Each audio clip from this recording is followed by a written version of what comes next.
Alright, what's up everyone? Today is September the 26th, 2016. My name is JR, and this is welcome to my YouTube channel, basically. I initially wanted to make this channel last week, but unfortunately I was sick, so I told myself I would do it today. I said I'll make a video today. It's been a long day, a lot of hiccups, a lot of technical difficulties, and basically I had to hula hoop, backflip, side flip, front flip, do a whole bunch of different stuff to get my recording software to work, my microphone to work, yada yada yada. That's besides the point. Just want to apologize in advance if this video is not the most professional, but I can assure you there will be value. There will be value, I can promise you that. And yeah, so all I wanted to do today is I wanted to do a chart review for the market that I trade, which is the S&P 500, the E-mini futures contract of that. First off, I trade price action. I've been following, basically, I learned how to trade price action from a guy named Mac. Very nice man. He has a website called priceactiontradingsystem.com. If you're familiar with it, if you're familiar with this strategy, then this video is going to make a whole lot more sense. I'm probably not going to go too far into depth and detail as to exactly what it is that I'm doing if you're not familiar with the strategy that I trade, but if you are familiar with the strategy, then you should be right at home.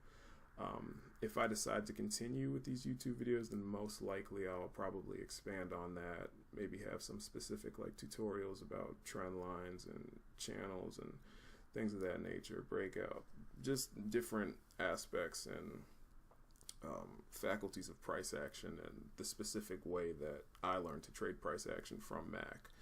But yeah, for time purposes, I'm just going to kind of not really hurry through this, but hurry through this in a sense because I've been seated at this computer for far longer than what I would like to, and there are a few other things that I'd like to do today. And yeah, that's about it. So I guess let's just go ahead and get down to business for today.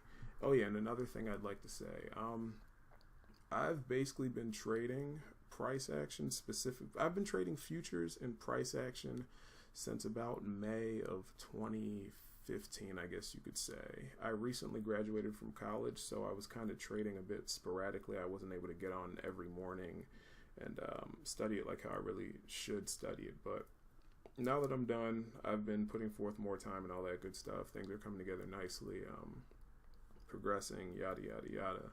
All right, let's get down to the point. Oh yeah, what was the point of me saying? The reason for me saying that is because I know there's like a lot of naysayers and a lot of people that like to come up and just talk, kick cans and kick tires and say, oh, you can't do this, you can't do that, this, that, and the other. Number one, not to sound like disrespectful or anything, but I really don't care. If you're not familiar with the strategy that I'm trading, then please keep your 2 cents to yourself.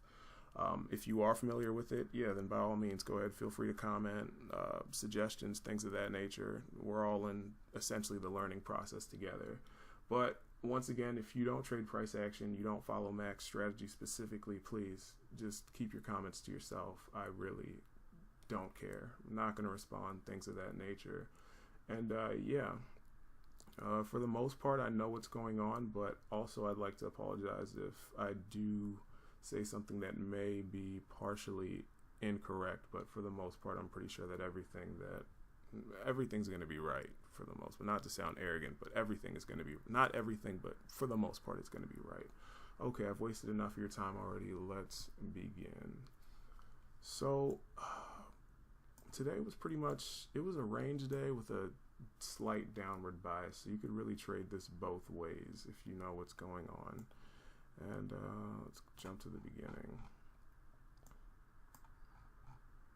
So I came in around about a little after 9:30.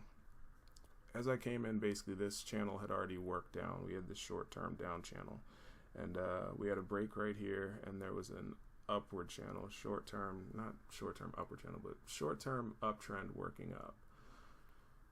We have a break right here, and then 2 legs up to a new high.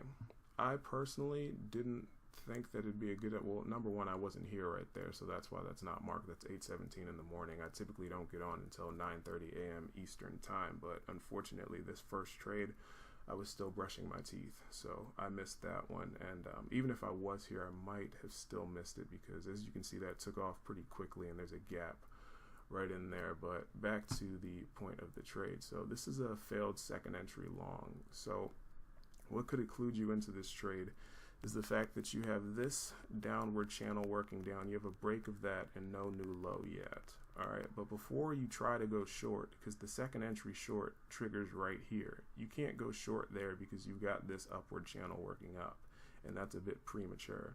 So you want to let this play out first before you consider going short. So you get the break right there, the two legs up to a new high, and then of course you begin to reverse. But I liked waiting for the reversal pattern before engaging in the short. So you get the first entry long, the second entry long, it turns down right there, nice bearish signal bar. Go ahead and drop your stop right in there. If you were able to catch that, that would have been a nice trade. You could ride that thing down to a new low. So we come down there to that double bottom, we ticket, bounce, yada, yada, yada. Next trade I have marked is a failed second entry short. Now, the reason why this trade is marked is because basically to this point I was partially thinking this could be a range day. Although the overall bias is down, everything's below the EMA, I was not kind of expecting it to be a range. It just looked like it might be a range day for some reason. And what was I gonna say? If you notice the two legs down that you have down to your new low are two perfectly measured moves. So after you get those two moves, you really shouldn't be looking to get short down here anyways, because basically that move is done. You got two legs down, you had to break your trend line, two measured legs down. There's no need to even consider attempting to go short down there. It's not exactly good for business. And yeah, things started stacking up right here. We have a short-term up channel working up, not channel, trend line, short-term uptrend working up. And then you've got your first entry short, your second entry short, and there's no way I'm thinking about going short right there, because we've got this working up, which essentially is counter trend. I mean, granted, it's off the EMA and everything, but you've already got your break and your two legs down. At this point, I didn't have this huge two-tiered downward sloping channel, so just imagine that this is all we have. And yeah, so you get your first entry short, your second entry short right here. It actually fails right here, but I don't think that you want to go long right there, because you're still not completely sure if you're actually going to get the reversal that you're thinking about, and you're too close to these highs. You don't have enough room to scalp out before you get there. See, that's 44.50, and if you entered on a stop above that, you'd be 43.50. So that has the, typically you need like 5 ticks to get out, basically 6 ticks to trigger you in and all that good stuff. And yeah, so basically I liked waiting for it to come down here. We ticked back, we got this bar right here. The second entry long triggered right here, but I didn't enter until after this bar closed. So after this bar closed, what I did was I dropped a stop, not a stop, I dropped a limit order right there at 43 flat.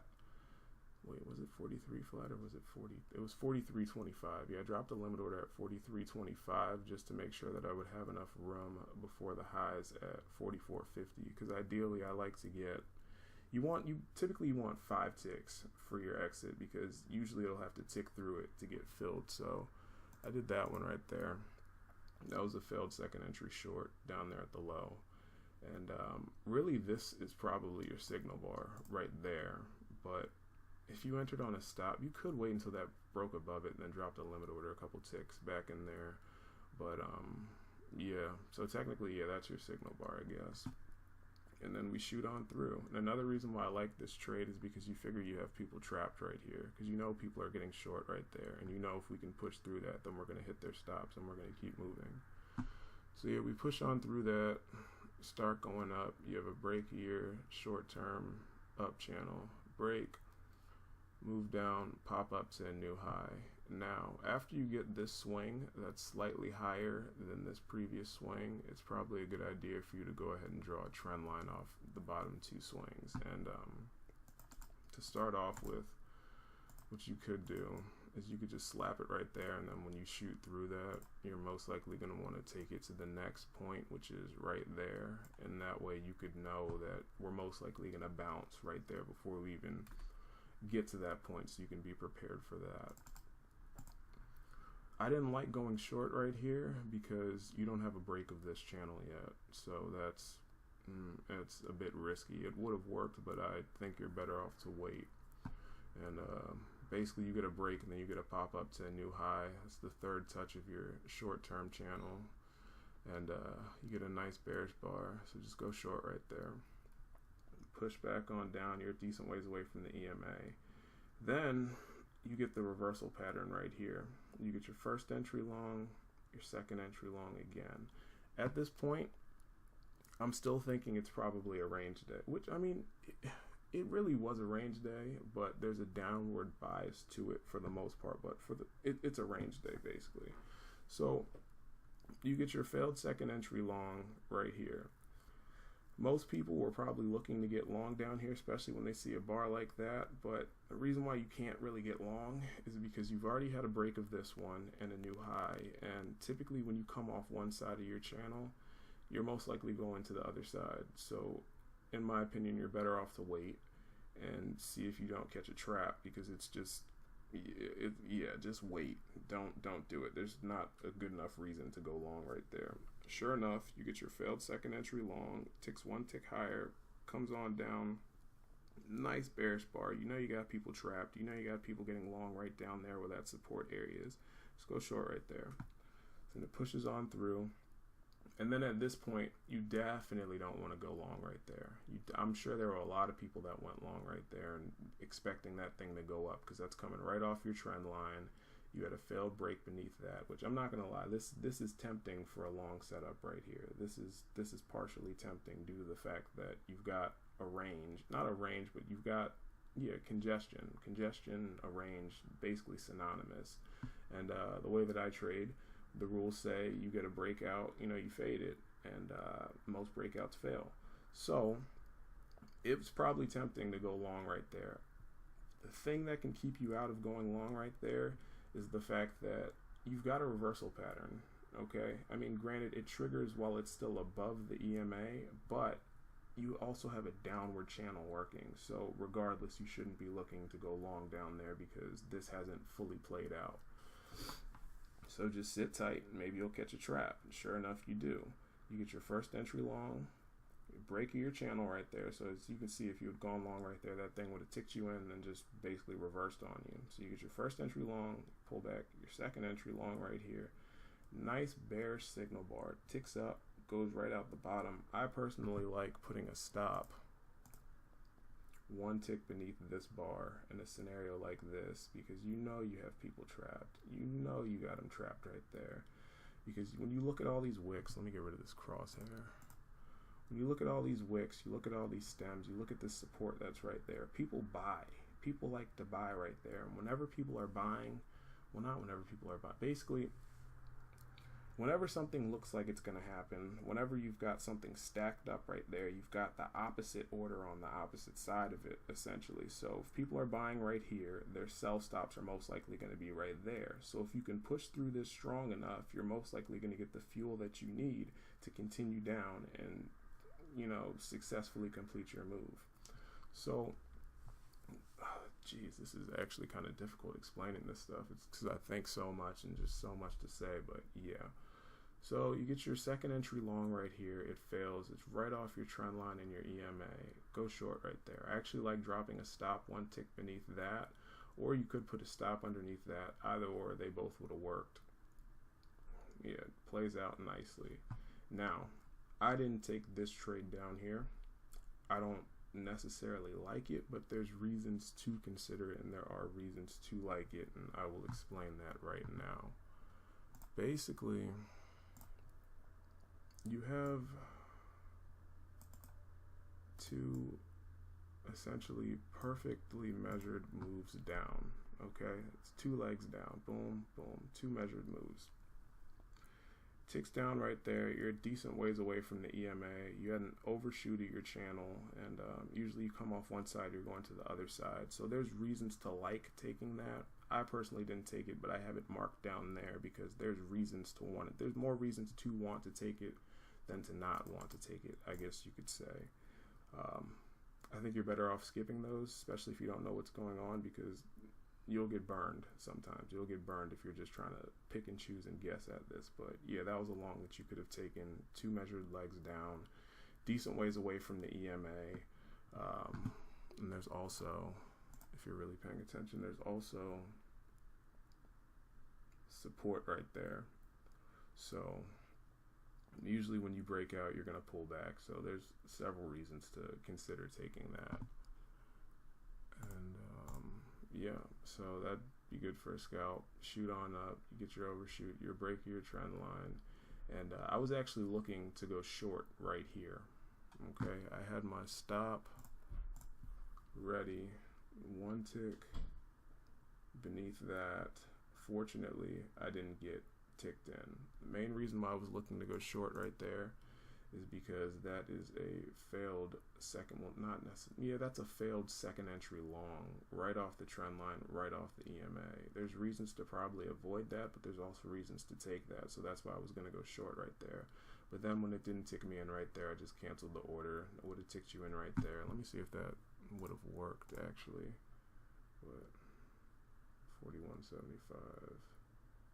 Yeah, it would have worked, but I'm not going to mark that because if it doesn't tick you in immediately, you start going sideways and all that stuff, I think you should just close it. But yeah, that would have worked. So you get your first entry short, your second entry short. You might have considered going long right there due to the fact that you know you have people that got short right there, and if you can break through that, you're going to get some juice up. I personally don't think it's worth it, because if you entered on a stop on this one, you would be you don't have enough room. 42.75, you don't have enough room. The high of that is 43.50. You'd have to enter at 42.75 unless you use a limit order, and you're just better off to skip that. You're just much better off to skip that trade. But of course it worked. It would have worked. Push on through, and you're just kind of chopping around. I like this long right here. So basically I drew my trend line off these first 2 swings, and then you come back, you touch that right there. That's you can treat this like a failed second entry short, and also like a failed breakout of this little congestion area. I don't like entering that on a stop though, because you don't have enough. I don't think you have enough space. 43.25. No, you don't have enough space. So what I did was I let that tick above it, and I think I dropped it. Where did I drop it?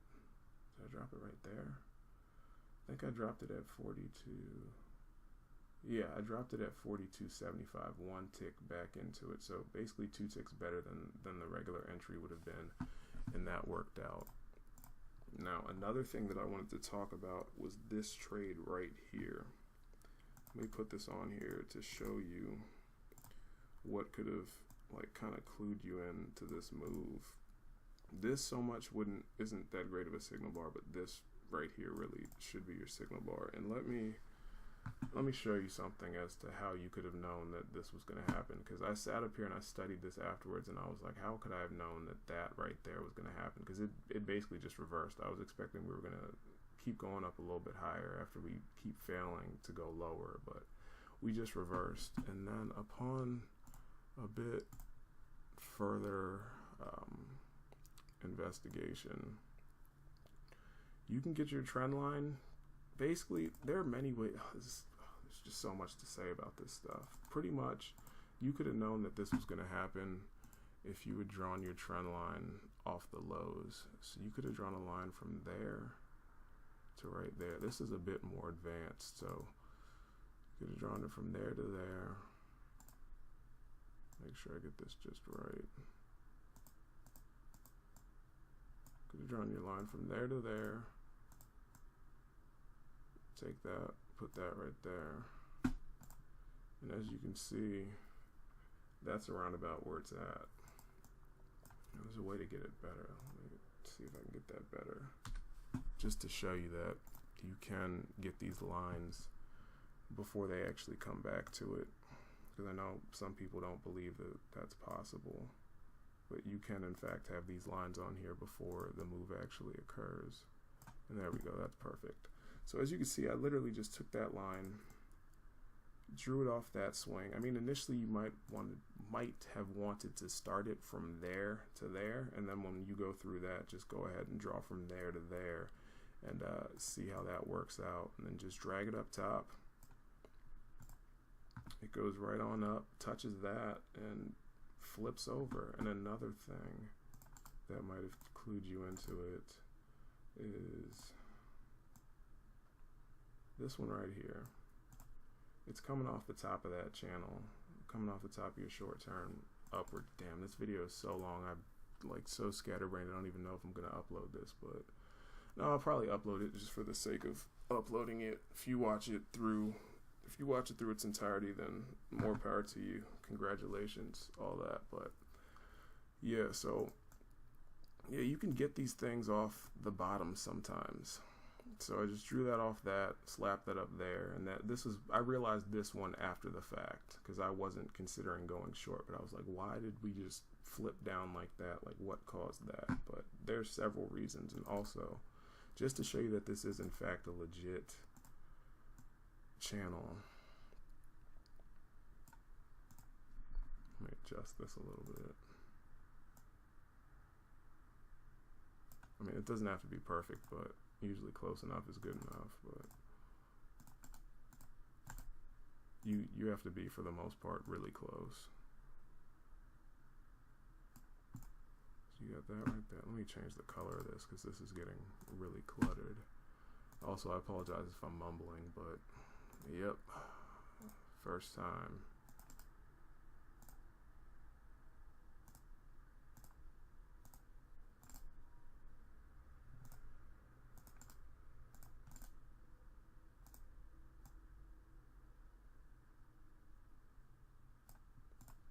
If you notice, this is a perfect two-tiered. And then another way you can check to make sure that you've got these things drawn correctly is to slap a midline on there and just kind of measure the distance and look and make sure that it's equal. If it's not equal, then it's not right. So there's there to there. And there to there. Maybe need to move this up just a little bit, but probably that right there. That's probably it. Let me take that off. And yeah, that's your, this is, geez, there's so much there, but yeah, that's definitely valid. Each time you touch it, we're bouncing off of it right there. You come up, trade through it, bounce off of it again, go up, stay, turns into support, goes up again, support again, resistance, and equal distance. Let me extend this and see. Yeah, and then ticks off that once again. So yep, that was what I wanted to talk about. I wanted to talk about that trade right there and how you could have been clued into it if you had really been on your game and just drawn that off the bottom of that and dragged it up top, and you could have seen that trade before it happened.